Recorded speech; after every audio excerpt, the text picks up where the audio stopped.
Today's Tuesday, October 10th, and we welcome you to a very dangerous edition of the Level 1 News. We're here to report that pretty soon, watching this news program in the UK is going to land you in prison for up to 15 years. I wish we were kidding, or sadly, I don't think we're really kidding.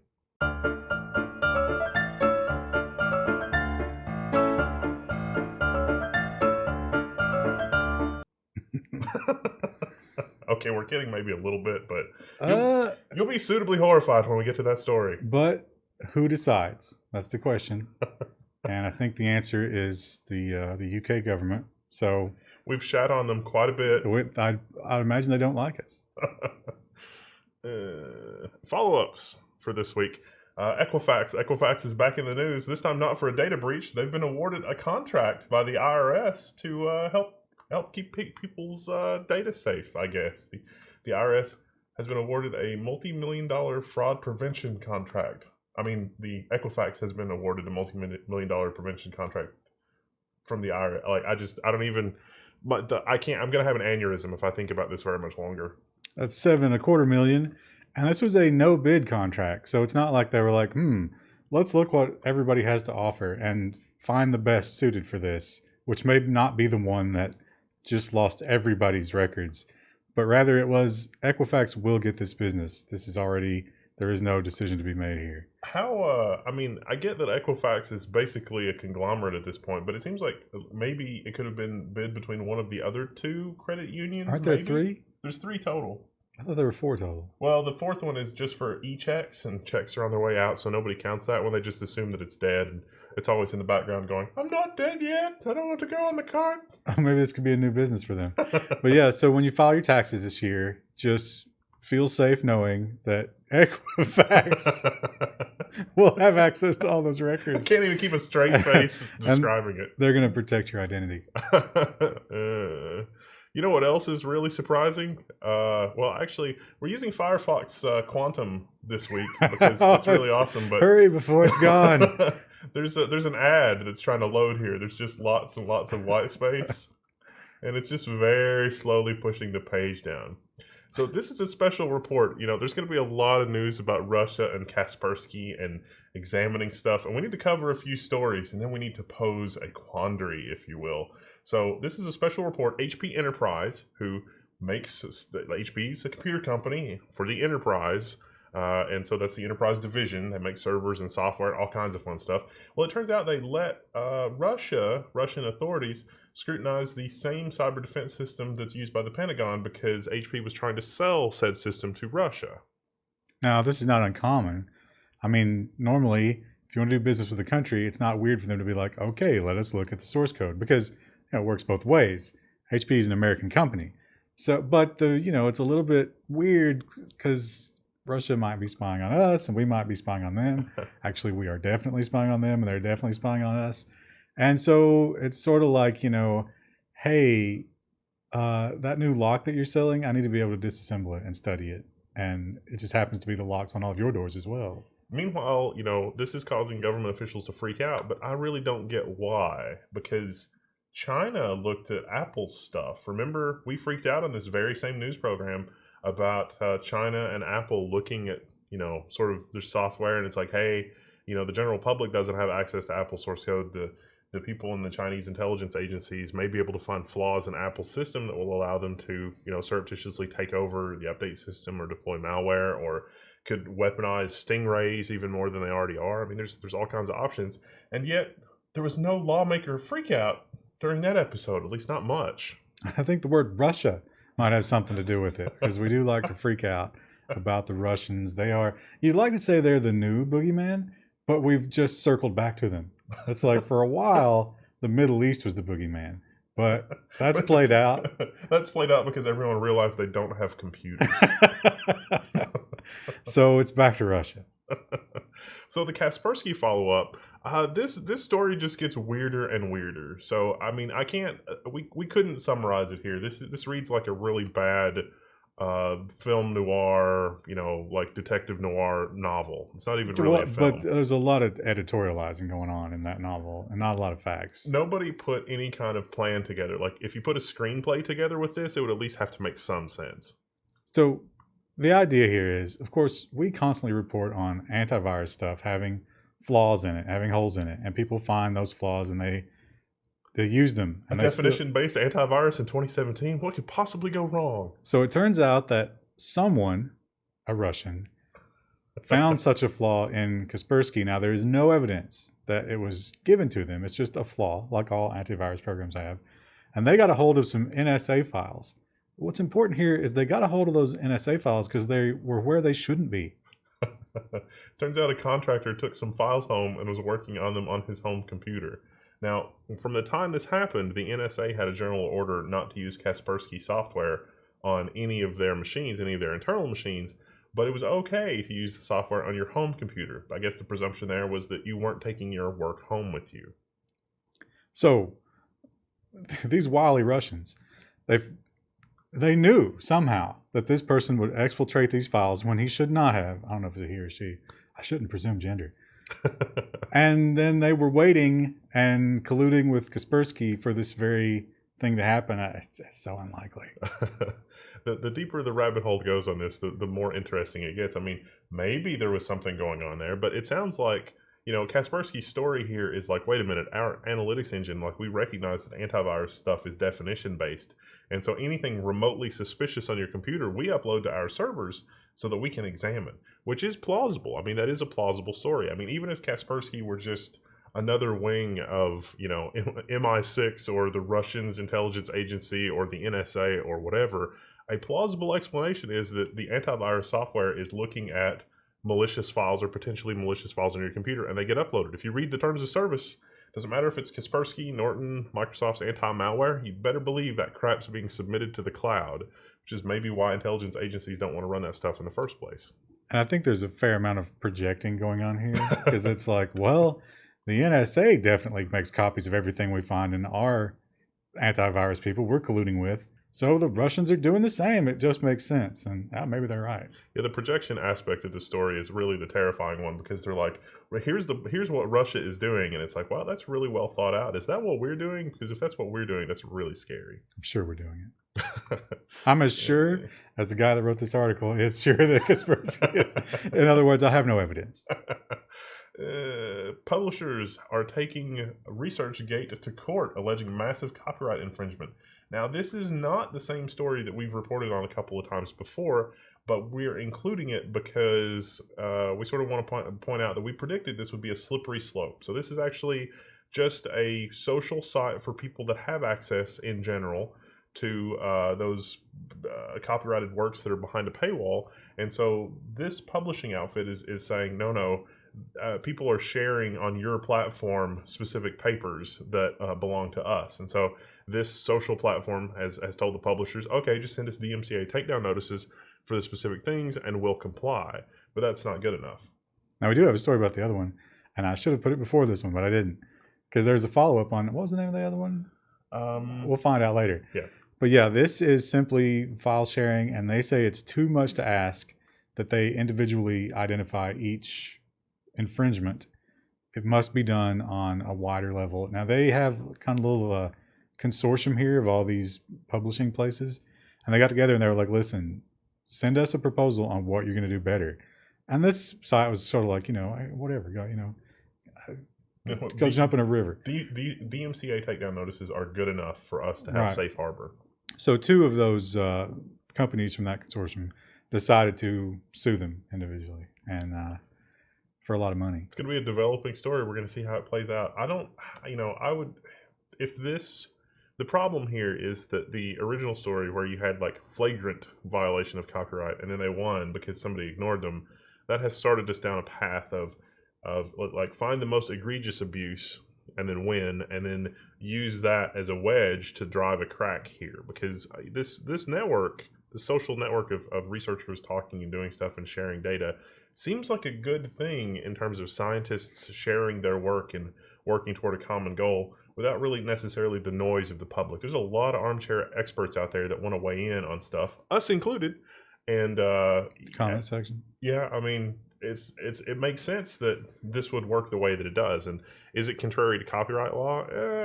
Maybe it's fair use. But it's copyright. Okay, a Taylor Swift MP3 and a scientific paper. Very different. Different, society should weight those in different ways when we're talking about copyright. Who's going to be the Jamie Thomas of scientific papers? It's like I'm going to be fined $1.3 million for the fluid dynamics of liquid polymers. That's going to be a great research paper. Oh, mergers. Look at this. Sprint and T-Mobile could announce a merger by the end of the month. They're basically maneuvering to get all their ducks in a row to be able to merge with one another. So it's going to be interesting. Not a ton of new information there, except that they've taken out all provisions. Like usually when there's a merger like that, they sort of add some stuff where it's like, hey, if you back out, you have to pay this much because you backed out. But they've removed all of that. So it's like, that's usually the final stages of we've got pretty much what we want. Chinese media has reported that another bloated Apple iPhone 8 battery has been found. There's not really a lot of details on this, no pictures or anything like that, but the guy ordered it online. It arrived with a bloated battery. He packaged it up and sent it back. That's about all we know. Never plug a charger in. So this was just in the mail. It got a little pregnant. Interesting. Follow up the whole Waymo versus Uber. The trial has been delayed with the Judge William Alsup accusing both lawyers, but more so the lawyers on the Uber side of doing terrible, terrible things. He kind of damning for the Google side, the Waymo side. He was like, "Hey, you had a great case against this individual, but then you didn't go against the individual. You went against the company, which makes no sense. And then all of your expert testimony has been withdrawn because maybe you didn't find what you thought you would find." And so he's like really, slapped him on the wrist. The Uber side, the main lawyer has another case that day. And he was like, "Wait, I've got another case that day." And the judge was just like, "I don't care. It happens on this day. There's going to be X number of days that we talk about it, and then I'm going to rule," which is great. You want to see that. Yeah, I mean, it's it turns out that the technology that Uber has may be different enough than what Waymo has patented. So enough for them to withdraw that portion of the argument. It's going to be interesting to see how this shakes out in court. It really is. I don't know what to make of it because it's all like under cloak and dagger. It's like I want to know, is this like some sort of advanced LiDAR technology or just something else? But we can't know until, was it November or something? Yeah, it's like the end of November, and then the trial runs, I think, from December 4th to like December 20th or something like that. So it's going to be either a happy Christmas or a sad Christmas for one or both parties. So the Yahoo hack. We covered the Yahoo hack before. This was when Verizon was buying Yahoo, and then Yahoo was like, "Oh, wait a minute, we've been hacked." Oh, not everybody was affected. Turns out everybody was affected. Literally everybody. And it took them this long to figure that out. They knew, right? Had to know at that point. I don't know why it's coming out now, but yeah, this was back in 2013. So I don't get freaked out. Whatever bad happened has probably already happened from this.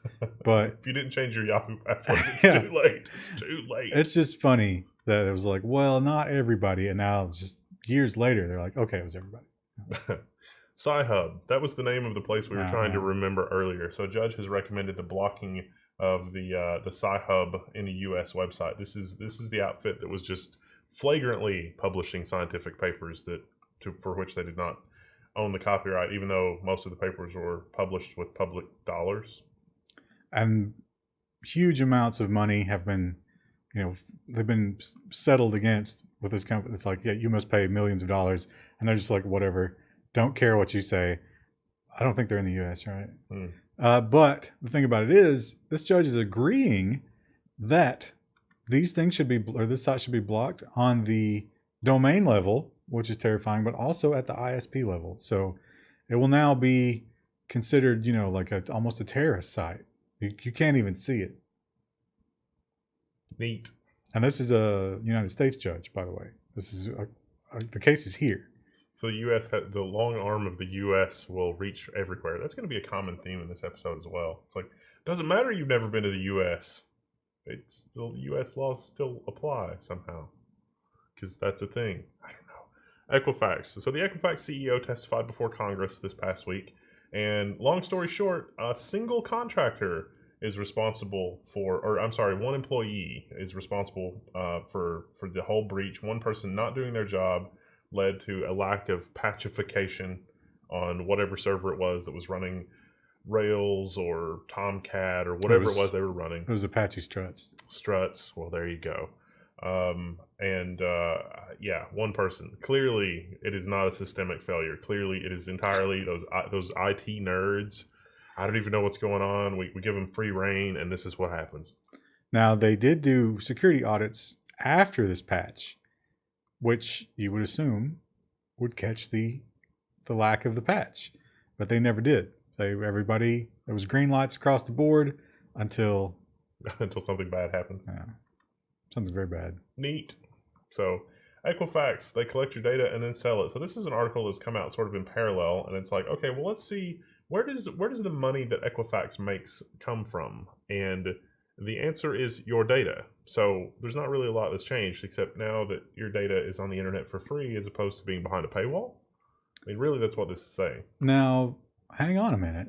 If my data is the real value here, then could it be that in addition to $7.25 million, getting all that IRS data is going to be a huge boon to the Equifax Corporation? Somebody should do a Freedom of Information request and get a copy of the contract between IRS and Equifax, because if Equifax is allowed to monetize that data and they're getting paid money by the IRS to monetize that data, I don't know what has happened in this country. I can't imagine they're not going to add anything they find in that data to their, because the idea is, if you're like, well, who are they selling my data to? The idea is, so they collect data from all these different places, right? Car dealership, employer, whatever. Anybody that gives you credit, or even people that don't. It's weird how many things get reported to them.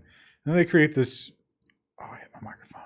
They create this big profile on you, and then they use that. That's what they sell. So, of course, they're going to update the profile with your tax information.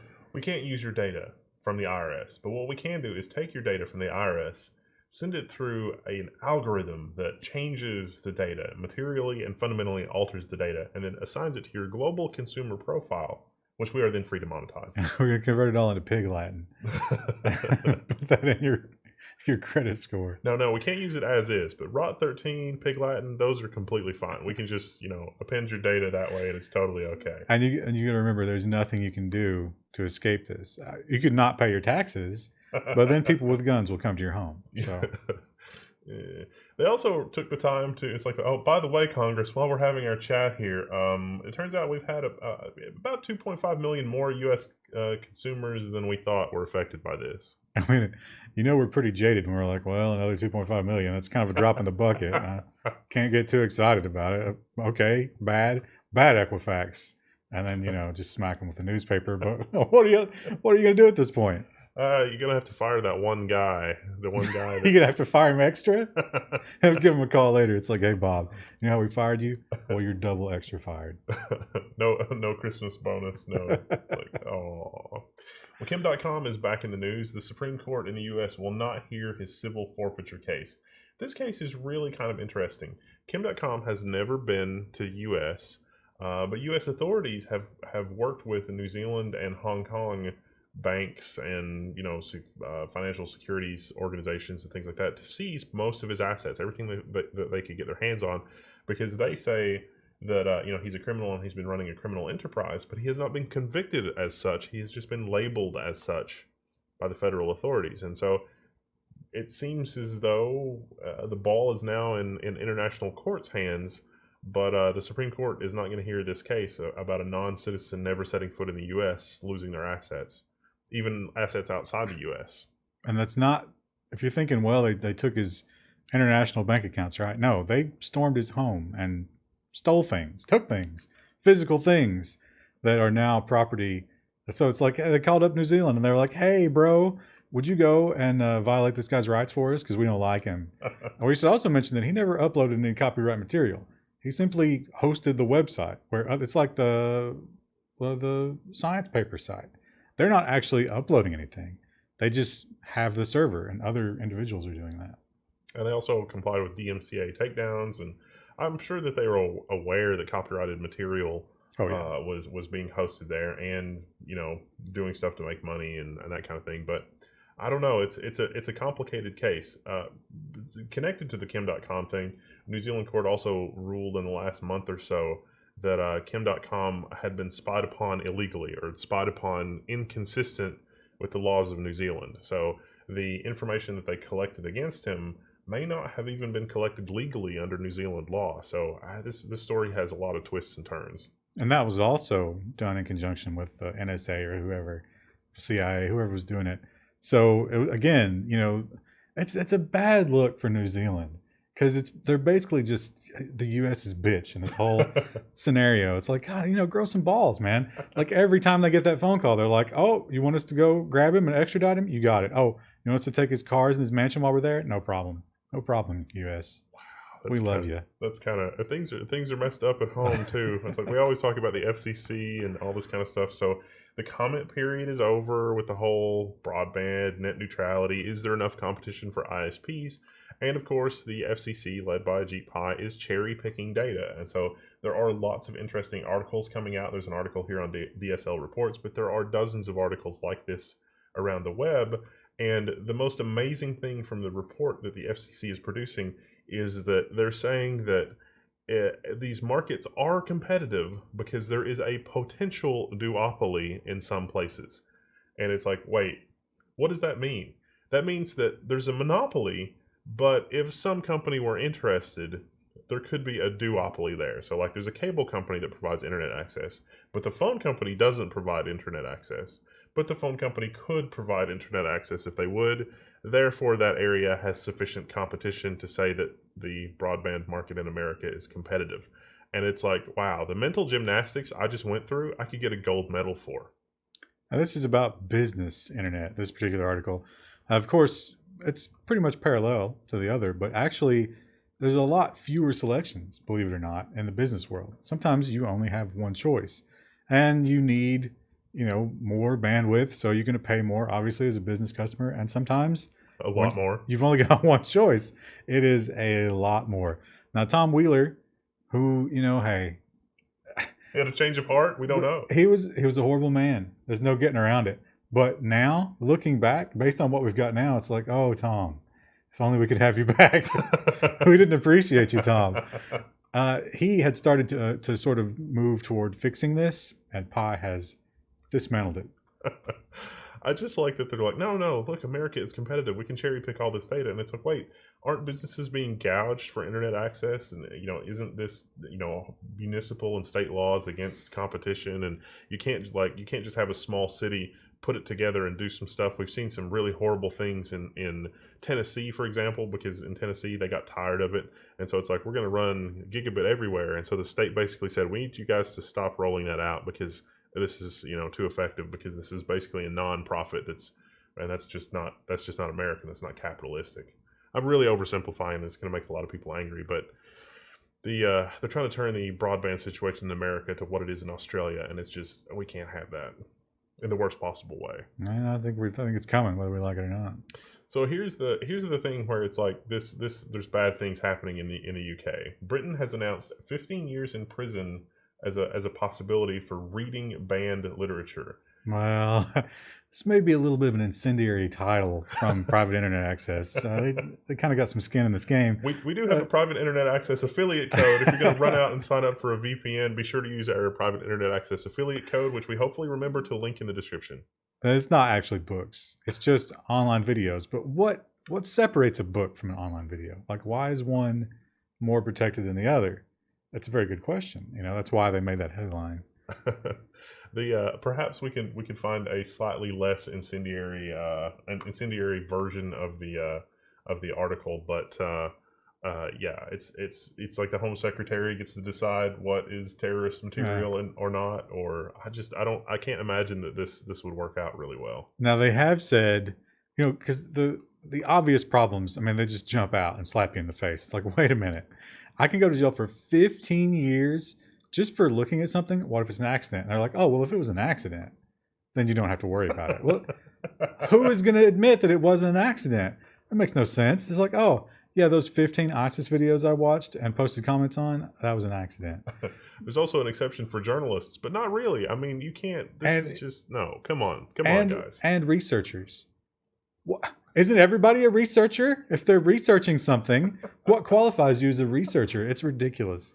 In before like this program, it's like, what separates a couple of bozos sitting behind a desk on the internet from journalists at this point? I don't even know. Being under the thumb of the government.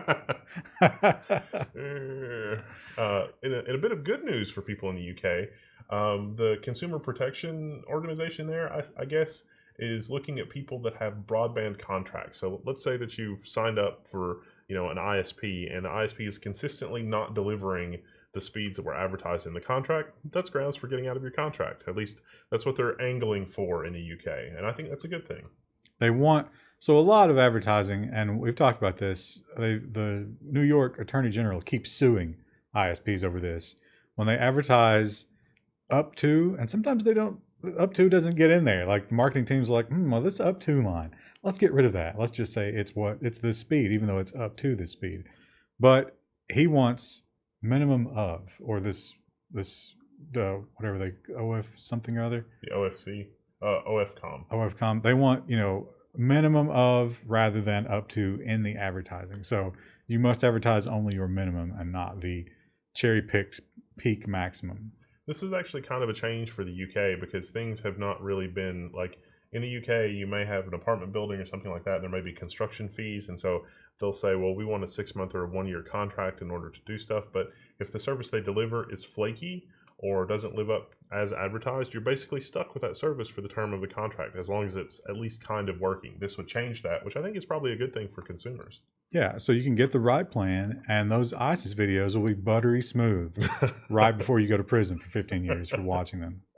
How awesome will it be when ISPs become enforcement wings of the government and you call them for tech support and they're like, listen, we see what you've been looking at in your history. And it's like, what are you talking about? It's like, there's tons of ISIS videos in your history, and if you don't stop calling the help desk, we're going to report you. It's like, what? Well, how about malware that just watches ISIS videos in the background? That would be amazing. I don't even. North Korea has gotten a backup route to the internet via Russia. In case you guys were not aware, North Korea's the whole country's connection to the internet is a tiny little connection through China. Hey, now they've got a redundant connection through Russia, so that's good, right? That's going to be amazing for the 13 people who have electricity in North Korea. Somehow I think it's only like the family of Kim Jong that actually gets to use this. But hey, now they get to use it again. Now they have recently been trying to get more into cryptocurrency because, all the trade injunctions and stuff that we are enforcing on them, it's hurting them. So, hey, if you're going to mine Bitcoin, it's good to have that extra bandwidth. You have been banned from our Pyongyang.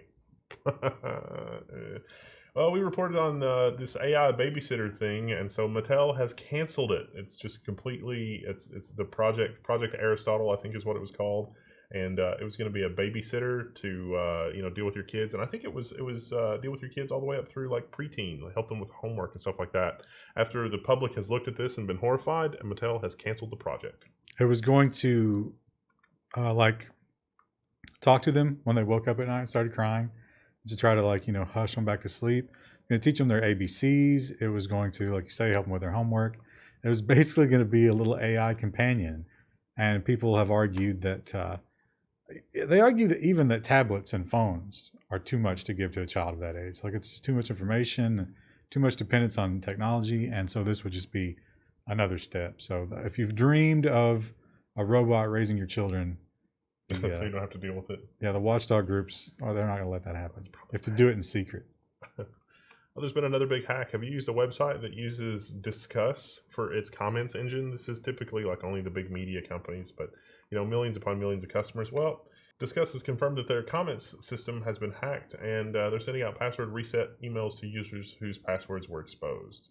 This is another one that happened a while back, even before the Yahoo hack. This was in 2012, but they're just sort of finding out about it now, I guess, or exposing it now. So I guess we got to make this public. Yeah. Can we just bury this? I don't know. Maybe this is leaked because they're finally just getting around to emailing people and being like, yeah, you got to reset your password. Sorry. I don't know. How about don't use Disqus? That would be my approach to the problem.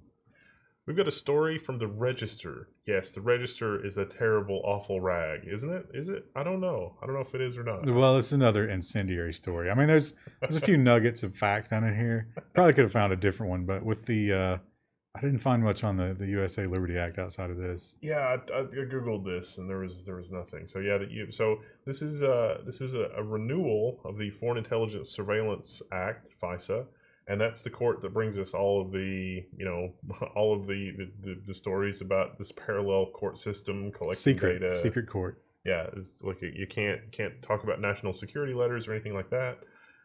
And so apparently in this USA Liberty Act, they are extending FISA, but there are some changes here that's like, oh, well, other law enforcement, like state, local, and federal law enforcement, can also run searches on this foreign intelligence surveillance database. As long as they have a warrant, that's okay, or some legitimate, not necessarily a warrant, just some legitimate law need. And it's like, wait a minute, this was surveillance of foreign people, not citizens. Why would local authorities need to spy on or need data captured on foreign people? Because I don't understand. Now we've talked about how they've been known to route your traffic through a foreign country if they really want to spy on you, and then use this to spy on that, which is kind of legal. And a lot of people had when it was coming up for renewal, they're like, hey, you can abuse this in this way. What are you going to do about it? And they're like, oh, we're going to do so much about that. But really, when you get through all the bullshit, all they're doing is just keeping more paperwork on it. But they're definitely going to keep doing it.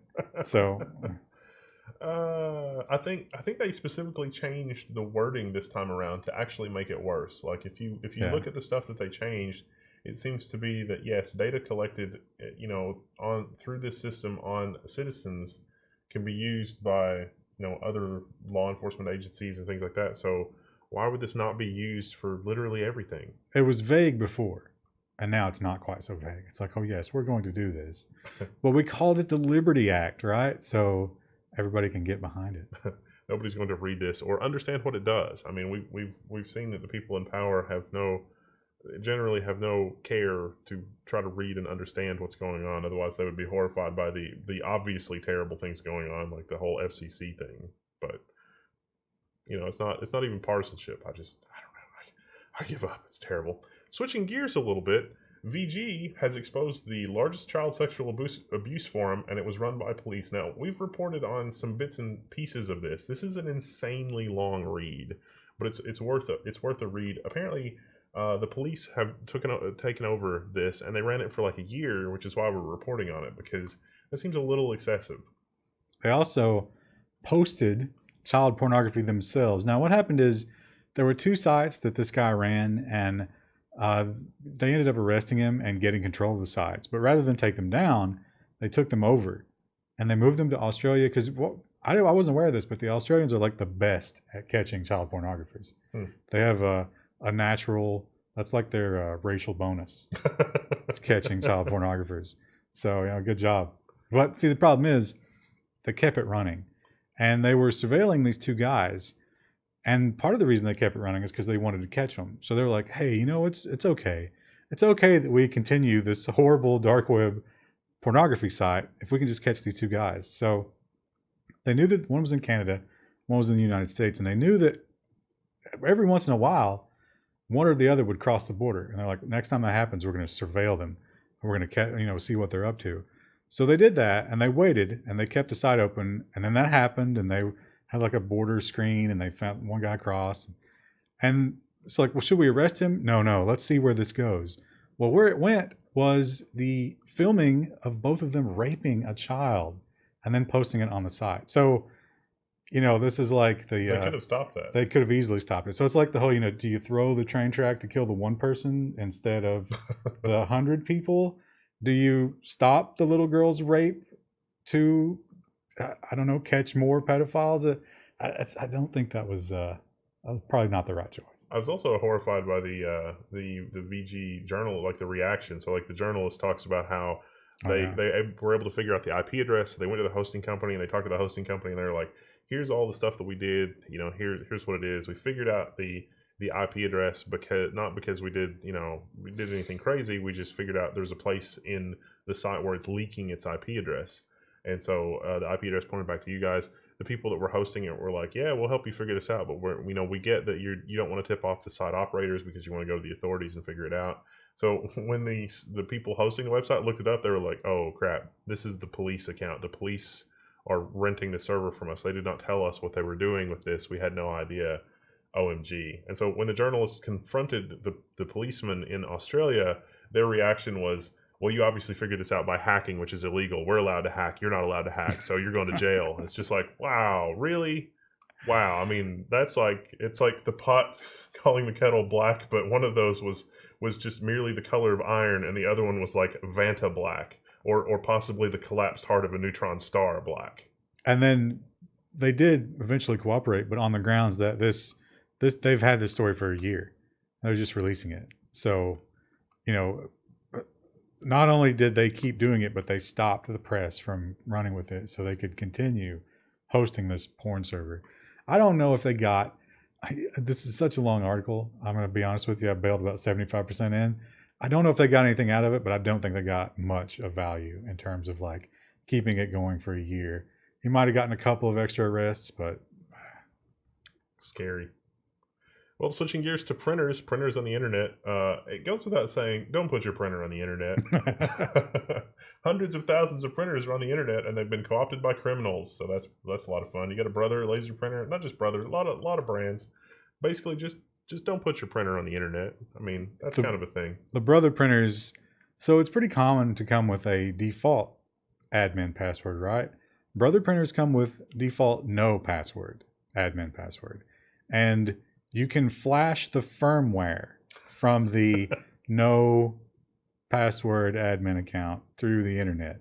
So, yeah, pretty bad.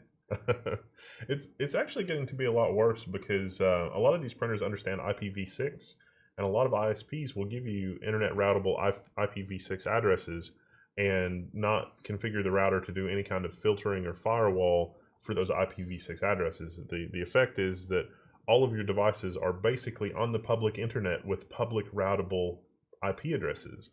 And so it's like, oh, this is an IPv6 range that is used by Comcast or Time Warner or somebody, and these are the typical IPv6 address ranges that the modem is going to hand out, the first 200 addresses or so.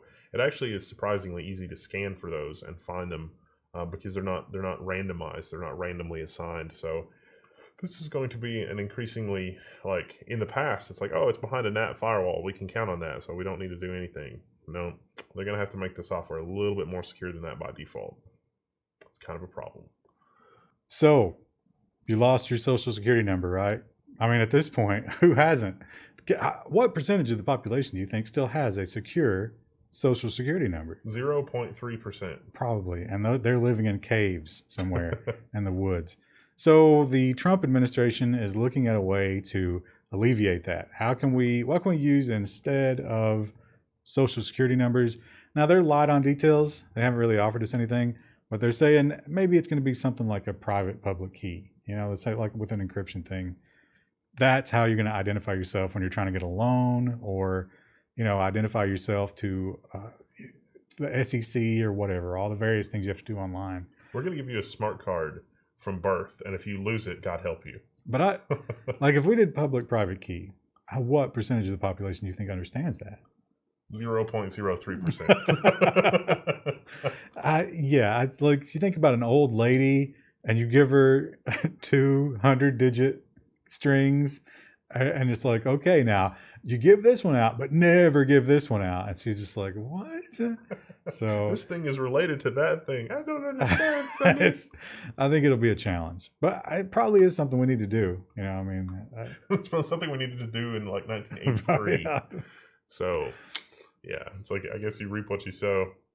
Do you rely on Windows Defender to keep you safe from malware? Well, I've got some bad news. The illusion gap attack can bypass Windows Defender. This is kind of like, oh God, this is another SMB problem. I mean, the SMB problems, like there's just a giant pile of them. There's a closet at Microsoft, and if you try to open the door, like the claws come out and you have to stuff them back in with a stick. That's the SMB vulnerability. So SMB, if you've ever tried to open a file from a share and you double click it and you're like, okay, all right, Windows, where's it at? Where's it at? Well, Defender is scanning it and it won't open it until it's done scanning it. But it turns out those two calls to the SMB identify themselves differently. So if you just adjust your SMB server on that end, you can tell when it's Defender asking for it and when it's actually the user going to run it. So you can give the Defender one a good one and the user a malicious one. Whatever programmer didn't think of that is kicking themselves now. It's like, wait, what? I'd have to do what now? What? I don't know. Mandatory security training for developers. Oh yeah. Yeah, that's you would think that you would just pass the file one time as well, right? It's not even efficient. Gonna transfer it twice over the wire. Yeah. Oh, yeah. Clearly somebody's working on a really high speed LAN. So yeah. Not tested in the real world. Just come on. We also got a lot of stories this week about Puerto Rico. Our first one is Alphabet, that's Google's parent company, is closer to using balloons for telecom in Puerto Rico. So yeah, Puerto Rico, there was a really bad storm. It wiped out a lot of Puerto Rico's infrastructure, but it was mostly the wiring. So like they had a lot of telephone poles, a lot of stuff that was not underground, and that's what took the most of the damage from the storms that have hit Puerto Rico. I think a couple of the buildings were hurt too. Well, yeah, I mean, 90%. Yeah. So Google has these balloons, and they replace, the towers, the wireless towers. And I've actually used them before in Peru. So Peru had that horrible flooding. Turns out flooding is just as bad for your infrastructure as a hurricane. And so they're saying, yeah, we're gonna move them over to Puerto Rico. That's pretty cool, I guess. Well, Tesla's going to enter the foray, and Tesla's going to enter the foray in Puerto Rico, but not before General Motors is telling Elon Musk that his self-driving claims are full of crap. And so what the General Motors exec is doing is looking at the sensor package that's on Tesla's cars, and he's saying, hey, look, if you want a fully automated driving car, you're going to need sensors out the wazoo. I'm looking at your specs, and you've basically got like one radar sensor and one camera. This is not enough to drive completely autonomously. This is in response to Musk saying that they are right on the verge of full automation in a car. And with the recent law changes in the US, we're going to be able to launch those much sooner than expected and with maybe not as many safety precautions as expected. I saw, I can't remember where it was, but they were arguing about should DUI laws count if you're sitting in the driver's seat of a car driving itself? Well, it already counts on horses. I mean, that's kind of the same thing. Well, I mean, I guess you have more input to the horse than you do the self-driving car. Because think if there's no brake pedal. I don't know. Well, there's a new browser change in browser technology coming soon, and that is browsers are going to store your credit card data, I guess. I don't really understand how this helps with like recurring payments. This article kind of implies that this is going to solve like the recurring payment issue because retailers are not going to have to remember your credit card number, but you would have to go through the checkout process again to do this. This seems like a glorified version of autofill, except when you go on an e-commerce website, the e-commerce website can tell the browser, hey, I'd like to charge this person some money now. And the browser has a more elegant way of dealing with that other than just automatically filling out a form. Well, the difference is the browser is going to communicate with your payment processor. So the website does not hit your card at all. So the browser, the website, it says an API and the website says, I want this much money. And the browser says, okay. And then it communicates with your payment service and says, hey, I need to charge this much money. And then it goes back to the website and says, okay, here's the information about this payment. Here's where you can go to confirm it. The website confirms it, and then you've made your payment. You've really only moved your payment information to your browser, which I guess it's like if you're doing business with a website that's kind of shady, that's great, but you still are storing it in your browser. So it's a change that like the autofill would fill it out and actually send the information to the website.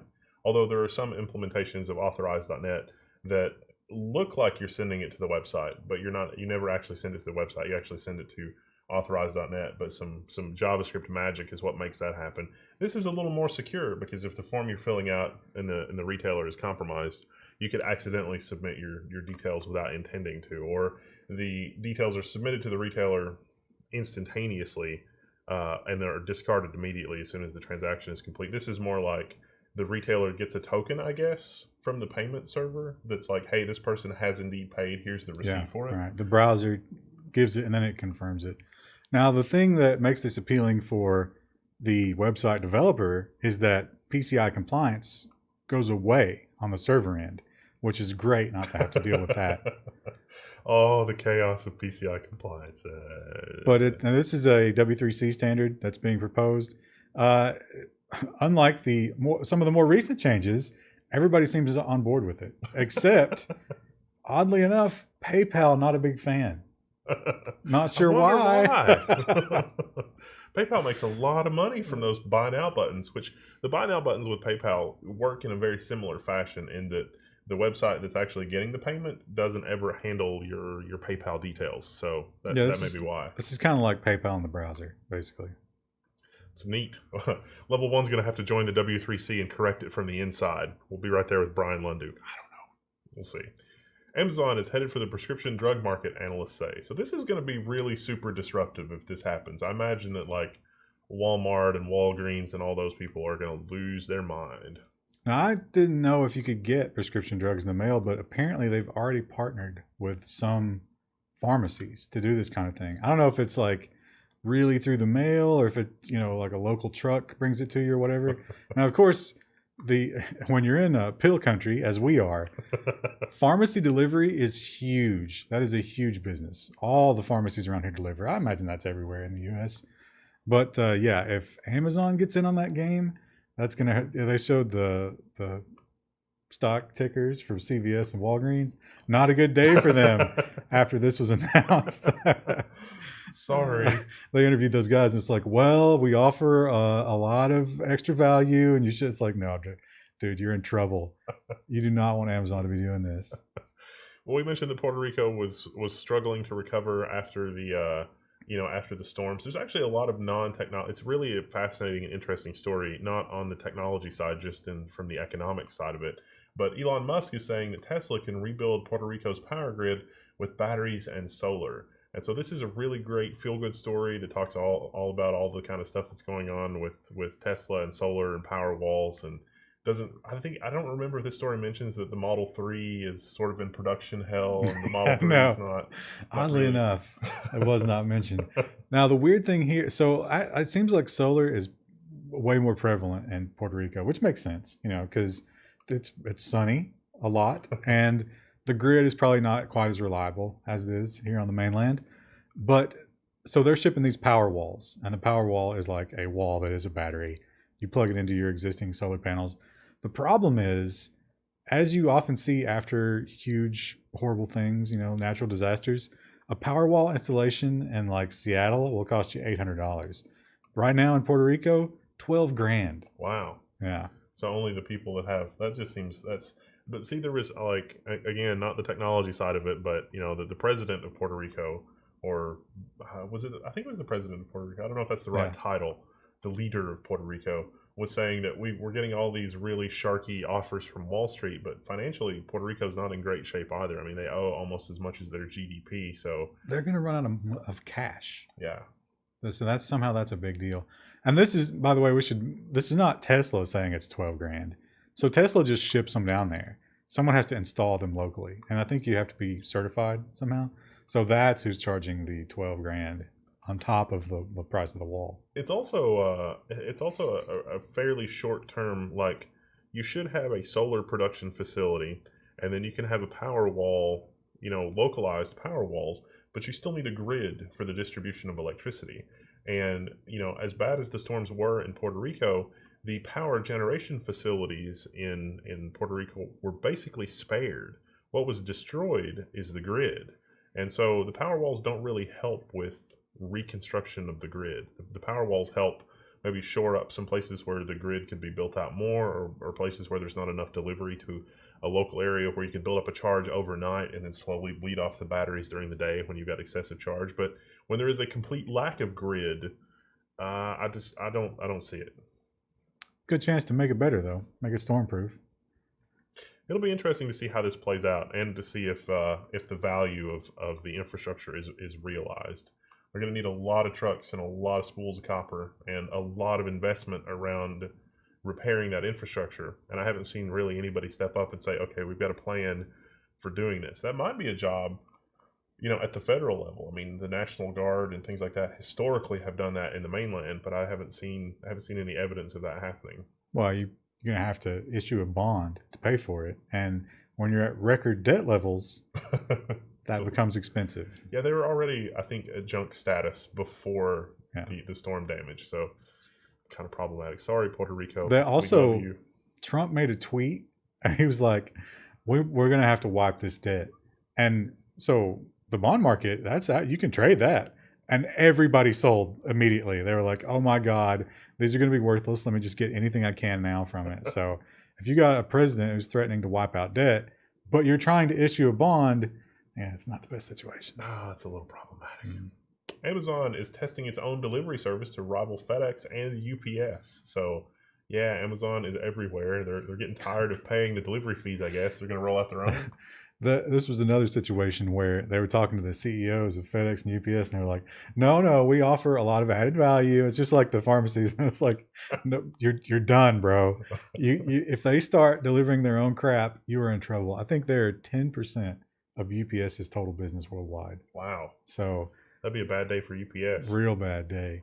But yeah, I think they've already started delivering in some places, and they're looking at just the same thing they did with Whole Foods. Just buy a delivery company. Just find one and buy it.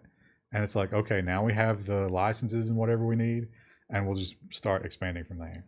I hope it does not end up being like Walmart, where we had that story about the Walmart employees doing home delivery, and it was basically like, oh, your shift's over, deliver this stuff. And then they had the one where they came in and put it in your fridge. Yeah. Can you imagine? It's like, we'll just use the Alexa to key in. Don't worry. Because you're going to have the smart door, right? So it's like, well, we've got the Alexa master key. We'll come in, we'll deliver your crib, we'll put it together, and then we'll rock your child to sleep before we leave. Cloudflare. Now we covered that there was like the new hotness in websites like the Pirate Bay and other websites. Showtime did it. Yeah, Showtime. There was another big one that did it. It's doing cryptocurrency mining with JavaScript, and having that as a revenue alternative as opposed to ads. Well, Cloudflare, which is a CDN type service, not a hosting service per se, but a sort of an accelerator. This is DDoS protection is a big one. DDoS protection, yeah. They're basically classifying that JavaScript cryptocurrency miner stuff as malware and dropping customers that use it on their website. And so was it the Pirate Bay? They're the ones who found out about this because all of a sudden it was like, hey, we've shut you down completely. You don't have Cloudflare anymore. And they're like, well, what's wrong? And they say, we found you were running this Monero miner and we don't tolerate that. And they argued, they were like, well, listen, we set it at the user can set the percentage. It doesn't run all the time. We were just sort of, playing around with it. And they're like, well, okay, we'll let you back in. You have to re-register everything. And if we ever see this again, we will drop you again. So they're zero tolerance on the old Monero miner. Interesting. Well, Netflix is raising its prices once again. This is almost a non-story, but okay. It's like they're raising it a little bit, but they're making all kinds of content and making money hand over fist. So okay, whatever. $1 for the the $10 one and $2 for the $11 one. That's not huge. I really like. I'm on the Netflix monthly right now because I wanted to watch something. And I was like, I don't want to drive to the store and get a gift card. So I signed up. And I know I've paid for like 2 months where I watch nothing. You got to discipline yourself. You got to get the gift card. That's the only way. Unless you just, habitual. But I don't watch much TV. So go with the gift card. It's such a better option. I don't even, I can't. I mean, I think that a better title for the article would have been Cable Industry Stumped as it's like, how is Netflix able to raise prices where we've got to lower prices? I don't understand. They did mention in the article that even after the price raise, it's going to be like $3 less than HBO and $1 or $2 less than Hulu. So it's still the lowest priced option. And compared with what you get from HBO, you get a lot more with Netflix. Yeah. Well, Google has announced its new devices. You get the Pixel, the Pixel 2, and the new Pixel Book. And the Pixel Book is kind of designed to fill in for a laptop and a tablet. The Pixel Book, actually, the specs for it were surprisingly high. I mean, it's going to be another really expensive Pixel device, but it's not as expensive as the most expensive Pixel device. But it looks like it's going to be fairly high end with 16 gigabytes of RAM. They got one for 1,000 and one for 1,650. Now, the big thing that they're touting this time around is not the hardware. And it's kind of disappointing for me, but they're saying, hey, the reason you want this is because the Google Assistant, and it's going to talk to your phone, and it's going to talk to your home devices, and it's, you know, it's the whole ecosystem of Google. And where have we seen that before? Is that the direction that we want to go, Google? Really? Nothing in your device actually does any computation. It's literally just endpoints to shuttle the data somewhere else to be analyzed and computed and sent back to you as our corporate overlords see fit. And unfortunately, that was not the only cue that they took from Apple. They've made some more terrible decisions. The Pixel 2 and the Pixel XL, not only do they not have a headphone jack, they actually don't even have an onboard digital to analog converter. So that's like taking the no headphone jack one step further, because it's like, oh yeah, you want analog out of this thing? Forget it. Now, they do come with an adapter. I don't think the iPhone came with one, right? You had to buy it. Yeah. It was the dongle, and what was it, like $15? Or was it more than that? I think it was more. I don't know. We'll see. We'll get a correction for next week, I'm sure. So they are going to give you the USB-C to... now, can you charge? Can you pass through that for a charge? There were Y cables that were made at some point later, but this thing is light on details. I've got the Motorola one, and you can't charge and listen to music at the same time, which is kind of disappointing. But yeah, that's not great. Not a great move. I'm not a fan. But the Pixel Buds, those are the wireless earbuds. The third thing that they've stolen from Apple. It's $160 for earbuds, but they can translate languages in near real time. They're going to use the Google Translate. This is the Babelfish, I guess. You know, the real one. Yeah. Another interesting thing is they chose to tether them together rather than, because like the Apple ones just float independently. These are tethered together, but not to the device. So you can't just lose one. You have to lose them both. I guess that was like a thing. It's like, I'm going to go out jogging. It's like, oh crap, one fell out of my ear and went down a storm drain. Yeah. Now it's like there's a chance that at least you'll catch it before it falls. But the translation thing, I wonder how effective that is in practice. Like if you don't have someone who is speaking very precise, like, you know, newsreader language of that language, how good is it at, you know, picking up dialects and slang? Probably terrible, but it will only get better. How do you think it would do? Could it translate all that crazy Australian slang? Well, we can figure it out right now. Somebody in Australia, go to Google Translate, feed something into the microphone, and let us know how that does. They also released a camera at the Google event. Wow, there's like 17 stories for Google this week. This is crazy. So the Google Clip, this is a camera that has AI, and the AI is always watching, but Google was very quick to point out that the AI is not transmitting anything anywhere. All of the figuring out if it's worth taking a picture of is happening locally. We promise honest, honest engine, whatever. But yeah, this Clip camera is just sitting there watching everything, and it's like, hey, I took some pictures from some stuff that happened. Do you want to save this moment? Because I thought it was interesting. And not, when you say moment, these are not just pictures.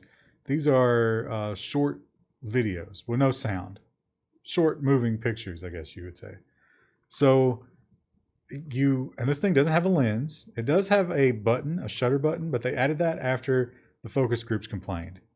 So the way they envisioned it, you rotate the lens to turn it on and off and sit it down, and it decides what it thinks is worth taking a short video clip of.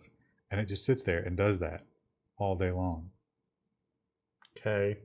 I don't know who wants it. Now you can wear it, but they're like, oh, that's not the way we intend it to be used. We want you to, like, when you're having a family gathering or whatever, just sit it down and let it capture all the moments. But of course, you know, you think of the horrifying way this thing works, which is people walking down the street, constantly capturing video of everything. That guy's doing something suspicious over by that car. Oh, he's urinating on the car. I'm sure it would find that interesting. Now, they do claim another, try to like alleviate the creepiness, that it will learn faces and try to skew toward those faces. So the people you're around a lot, your family and friends and stuff, it'll try to take pictures mostly of them. But if other people are doing something interesting, it might still take a couple shots. I don't like Uncle Harry. Even though he was juggling, the clip didn't think it was any reason to take pictures of him. Wow. You think there will be like a couple of people that just inexplicably the Google clip will not talk? Like it's like, you don't matter. I don't care what you're doing. And they're doing everything in the world to try to get its attention. It's just like, I don't care. That would be fun to look back and it's like Uncle Harry died. You look, it's like 10 years of Google clips, and you look back and it's like, wow, the Google clip just basically excluded Uncle Harry from like everything. What was going on with that? What did it know? Switching gears a little bit, NVMe RAID comes to Threadripper. So this is a new feature from Threadripper. AMD announced it over a month ago. It was originally going to come out on September 25th. It was delayed a little bit because there were driver problems. There are still some driver problems even today.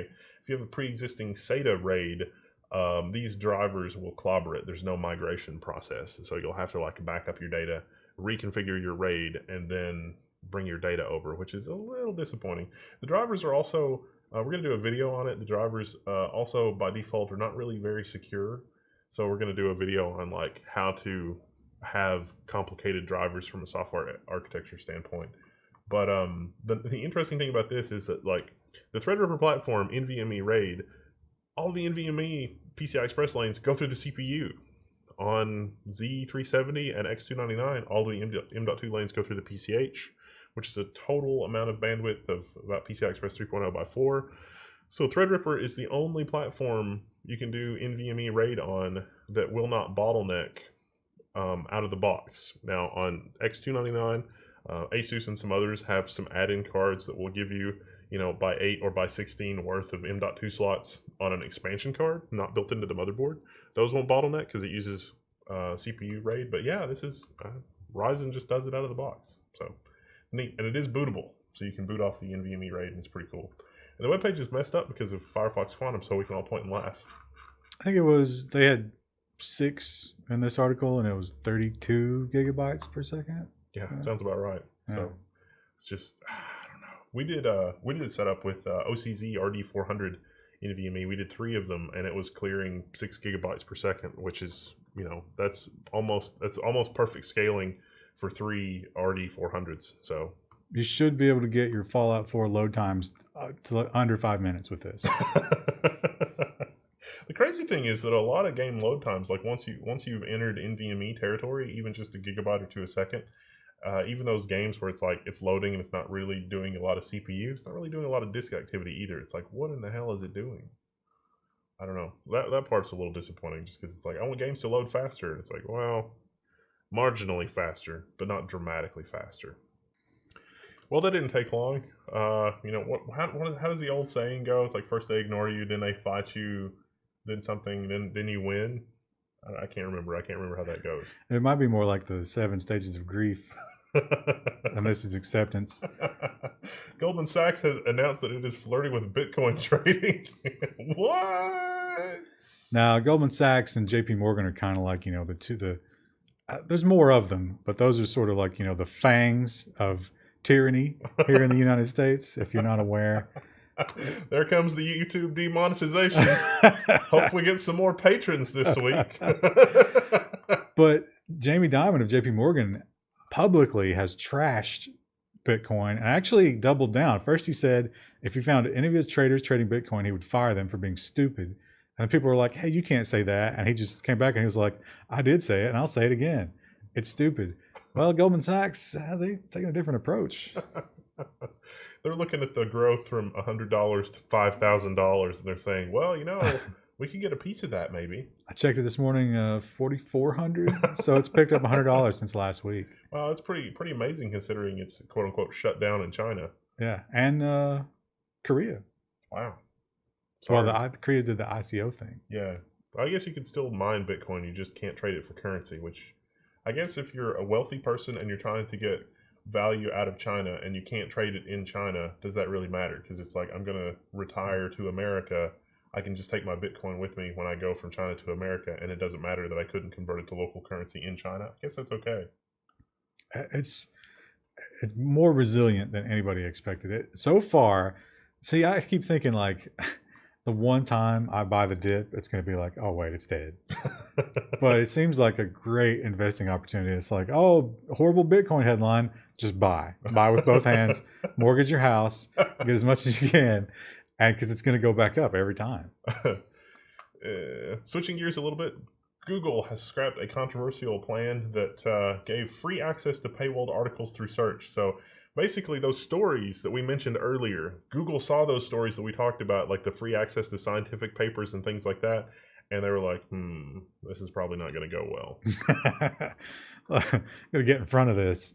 Now, we often have to, it's really annoying because we see a lot of Wall Street Journal articles and we can't use them here because it's always paywall. Wall Street Journal is one of the companies that was like, screw you, Google. You ain't reading our stuff for free.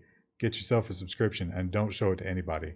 And they talk about in this article how bad that hurt them. It hurt them really badly as far as, Google traffic and Google News traffic and stuff like that. But Google is now relenting on that policy, and they're saying you decide how many free articles you want to give away. They suggest 10. Interesting. I wonder how that's going to affect the algorithm, or if this is just one of the backhanded things. Because I don't know, we did the coverage of that article the one time where it's like, you mean my stories on the news site are going to rank more highly if I get a Google like button? And they're like, yes, absolutely, that's going to happen. And they had to walk that back a little bit. I wonder if that's going to happen this time. Well, the whole point is they're claiming this is not going to affect search rankings anymore because that's what it was doing to the Wall Street Journal. But yeah, I don't know. I'm surprised that those business models work. I guess you need a very small amount of people to actually pay to match what you would get from ads, which kind of makes sense. Yeah, definitely. One patron can replace tens of thousands of viewers on the Google AdSense, whatever. That's not. There's a little bit of ham-fisted plug there, but that's okay. It's not that we're blatantly begging, but we're begging.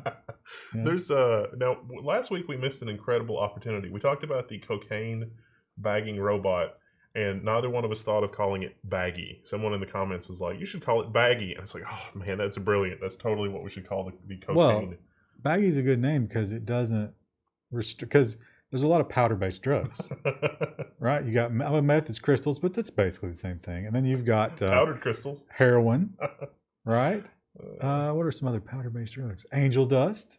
Huh? So Baggy is a good name for said robot. Great name for it. What are we going to call the robot that's running Shake Shack? Because this is going in New York City, I think, and you ordered the kiosk, and yeah, robots do everything pretty much. Yeah, well, the word robot, I mean, we use it fast and loose. We didn't have any other robot articles this week. Wow, this Firefox is struggling. It's pretty pathetic. But so what's going on here is there's a Shake Shack. You ever been to a Shake Shack? I've never tried it. I've never been. No. But they're doing, you will not interact with human beings. You'll go to a kiosk or you'll use an app on your phone. And when your food is ready, you will get a text message. So they're like, especially in the, more urban environments, cities, like, hey, come and place your order and you'll get a text message. Just run in and grab it. You don't have to stand there and wait. You can be outside, doing whatever.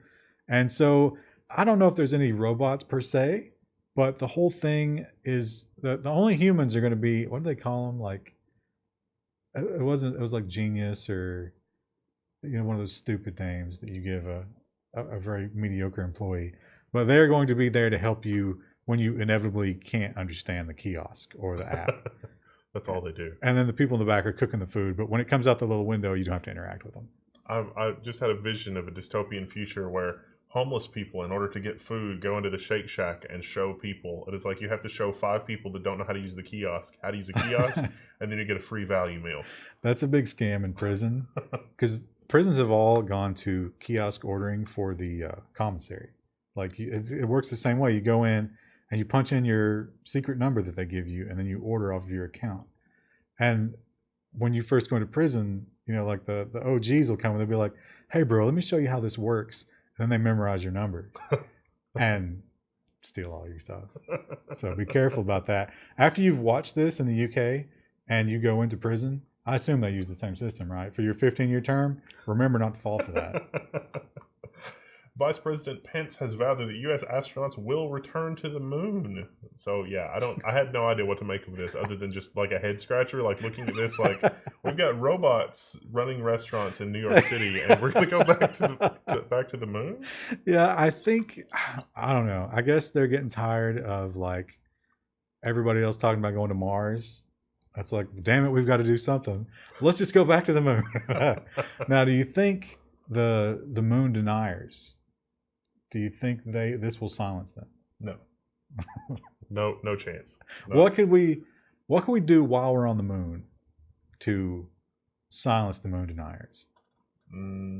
Take one of them with us and leave them there on a stake. It's like the guy that was trying to get the satellite to prove the Earth was flat. But maybe if we could just blow up a big chunk of it, like a visible chunk. That was actually a plan. We were like during the Cold War, it was like we wanted to show Russia like our nuclear arsenal, but we didn't want to blow up anywhere on Earth that bad. So it was like, hey, we could blow up the moon, and that would ruin the morale of the Russian people. Maybe that's why we're going back to the moon. It's like they got that plan. It's a secret moon destruction mission. Yeah, because we're the whole Russia thing again. It's like shit. We need to show them how this works. So now that could impact the tides, couldn't it? It might have some implications. It's like we do it the wrong way. We might accidentally cause the moon to crash into Earth. That would be bad. Or into the sun.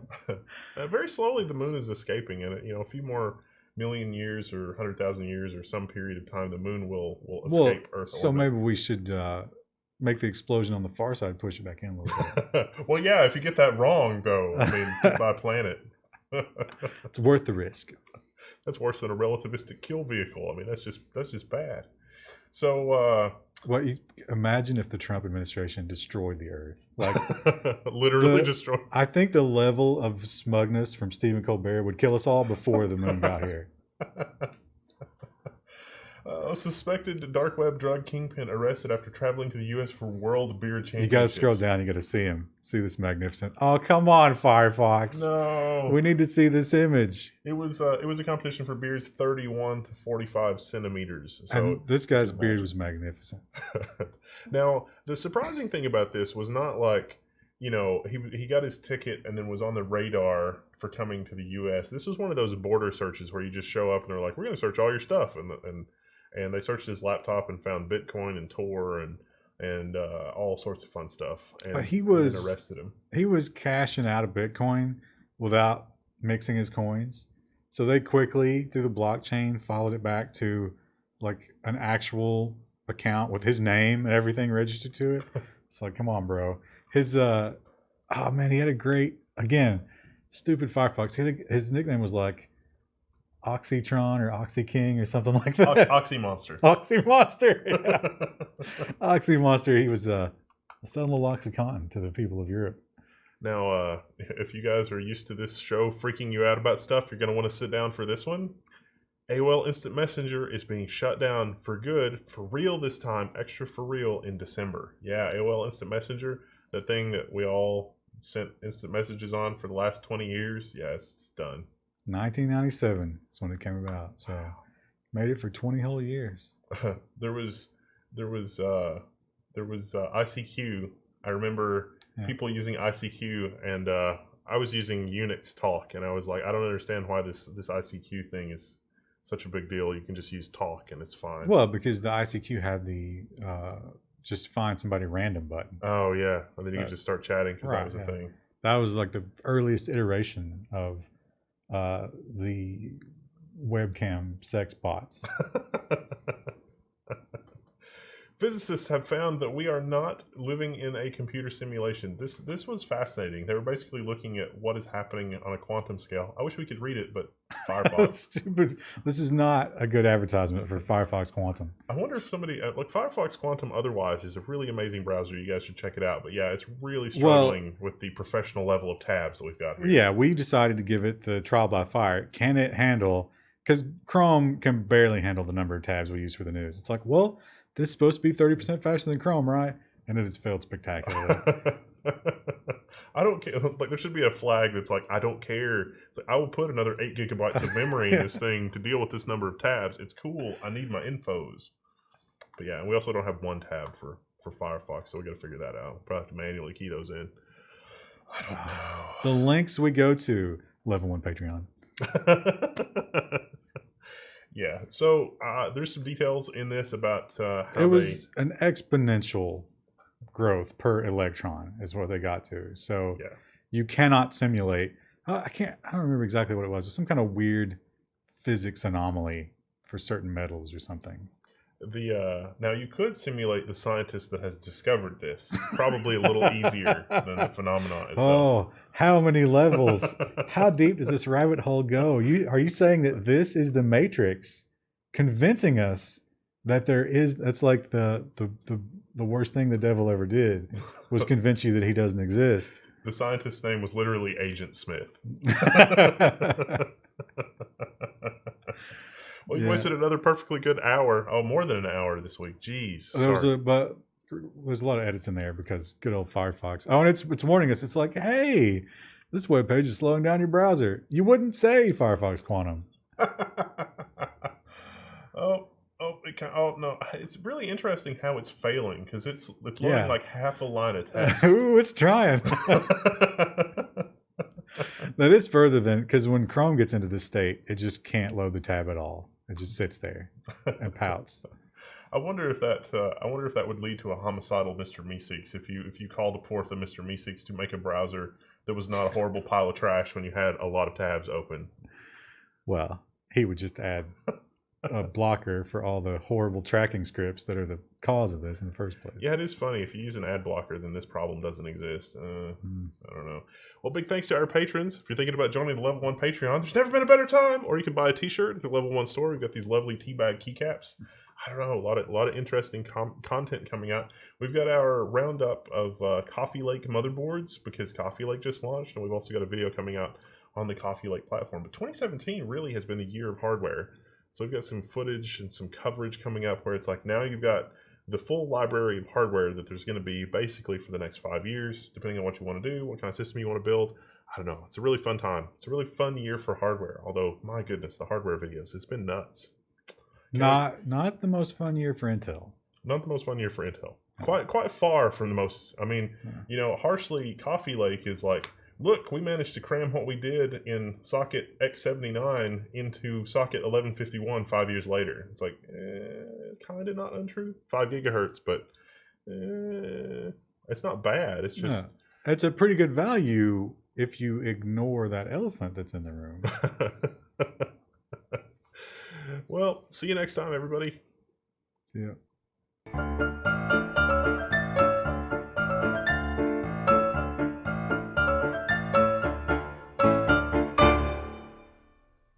I think we had one correction this week.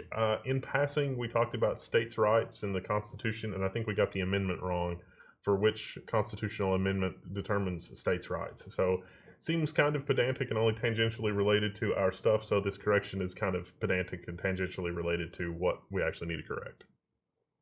But it still counts as a correction.